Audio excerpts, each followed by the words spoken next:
देखा सबके अनुभव अलग अलग हैं और किसी की बीमारी अलग होती है। तो कई ये बीमारी बहुत हल्के से लेके बहुत गंभीर तक हो सकती है।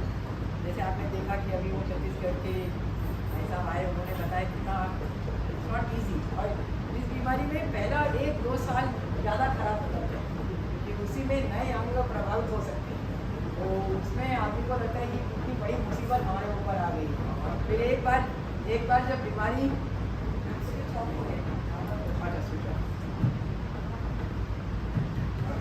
तो मतलब यदि एक बार शुरू के जब ये बीमारी शुरू होती है तब थोड़ा सा ज़्यादा कष्ट रहता है। जब एक बार बीमारी स्टेबल हो जाती है उसके बाद एक तो आदमी अपने आप ही उससे समझौता कर लेता है, परिवार भी समझौता कर लेता है और बीमारी भी आपके साथ समझौता कर लेती है कि भाई ये 1 या 2 अंग हैं जो आपके बीमारी में रहेंगे। जब भी रिलैक्स होता है जनरली वही चीज़ दोबारा आती है। जिसका प्लेटलेट काउंट कम है उसका बार बार प्लेटलेट काउंट ही कम होगा। जिसको जोड़ों में दर्द है उसको बार बार जब भी रिलैक्स होता है जोड़ों में ही दर्द होता है। जिसको बुखार आती है उसको बुखार भी आती है। बट कुछ मरीजों में गंभीर परिस्थिति भी आ सकती है, जैसा कि आपने उनसे सुना। और जैसे अभी किसी ने बताया कि ब्लड प्रेशर बढ़ जाता है। ब्लड प्रेशर बढ़ने की आई थिंक उन्होंने मुझसे पूछा था कि ब्लड प्रेशर बढ़ रहा है मरीज का। तो ब्लड प्रेशर जैसे हमारी एज बढ़ती है वैसे भी ब्लड प्रेशर सबका बढ़ता है। आपकी बीमारी 16 साल पुरानी हो गई है। जब बीमारी 16 साल पुरानी हो जाती है इस बीमारी में वैसे इसका असर हमारे ब्लड वेसल, ये बीमारी एक्चुअली ब्लड वेसल्स की बीमारी है।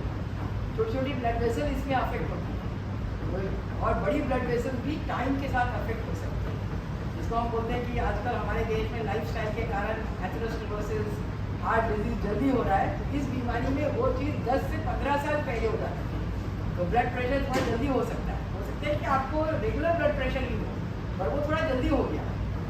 नॉर्मल आदमी को 50 के बाद होगा, आपको 40 पे हो सकता है।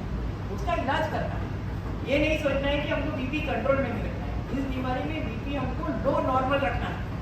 अब यदि हम नॉर्मल आदमी में कहते हैं कि 130-90 चलेगा, आपके केस में 120-80 चाहिए। उल्टा जिनको किडनी की बीमारी है उनको हमें 110 से 70 चाहिए। लोअर साइड में रहेगा तो उतना किडनी बेटर रहेगा। तो इसलिए ब्लड प्रेशर की दवा खाना कभी ना भूलें। तो लोगों ने जो दिखाया है नॉर्मल आदमी के लिए भी कि ज़िंदगी किससे बढ़ती है, वजन कंट्रोल करने से, ब्लड प्रेशर कंट्रोल करने से और डायबिटीज़ कंट्रोल करने से। ये 3 चीज़ें हैं जो हमारी लॉन्जेविटी इंक्रीज कर सकती है नॉर्मल आदमी की। और बीमारी वाले आदमी की तो डेफिनेटली बहुत ज़रूरी है। और आप देख रहे हैं हमारे देश में क्या हो रहा है, यही 3 चीज़ें बढ़ रही हैं। लोग ज़्यादा खा रहे हैं, काम नहीं कर रहे हैं, मोटे हो रहे हैं, डायबिटीज़ बढ़ रहा है। 20-25% हमारे देश में डायबिटीज़ होता जा रहा है। हम लोग को वर्ल्ड डायबिटीज़ कैपिटल कह रहे हैं और साथ साथ ब्लड प्रेशर भी बढ़ रहा है।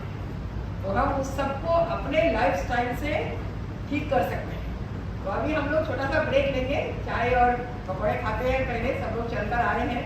और उसके बाद हमारी डाइटिशियन आई हैं डॉक्टर अर्चना, वो आपको थोड़ा डाइट के बारे में बताएंगी। जैसे यदि आपको ब्लड प्रेशर है तो किस तरह का डाइट आपको लेना चाहिए, आप सॉल्ट को कैसे कम कर सकते हैं। यदि आपको किडनी डिजीज है लूपस में तो आप कैसे अपना सॉल्ट, वाटर इनटेक कैसे कंट्रोल करें। बिकॉज आसान नहीं है, कहना बहुत आसान है कि भाई नमक ना खाइए, पर हर आदमी तो जिंदा पैदा होने से नमक खा रहा है, उसको खाना एकदम अच्छा नहीं लगता है। किस तरह हम खाने को टेस्टी भी बना सकते हैं और उसमें नमक की मात्रा कम कर सकते हैं। तो और दूसरा कैसे हम अपना वेट कंट्रोल कर सकते हैं। जैसे अभी किसी ने बताया कि मुझे बहुत भूख लग रही है, मैं खा भी बहुत रहा हूँ, बहुत रही हूँ यार, क्योंकि अभी हमने कोई मेल लूपस नहीं देखा। अभी तक जितने लोगों ने बोला सब लेडीज ही थी, तो आपको ये पता ही चल गया होगा कि ये बीमारी लेडीज में बहुत ज़्यादा होती है। कम से कम 10 लेडीज होंगी तो एक जेंटलमैन होगा जिसको बीमारी होगी। इसलिए अभी इसके बाद अर्चना आपको बताएगी, तब तक आप लोग थोड़ा सा पकौड़े और चाय पीजिए, फिर उसके बाद हम लोग दोबारा करते हैं 15 मिनट के बाद।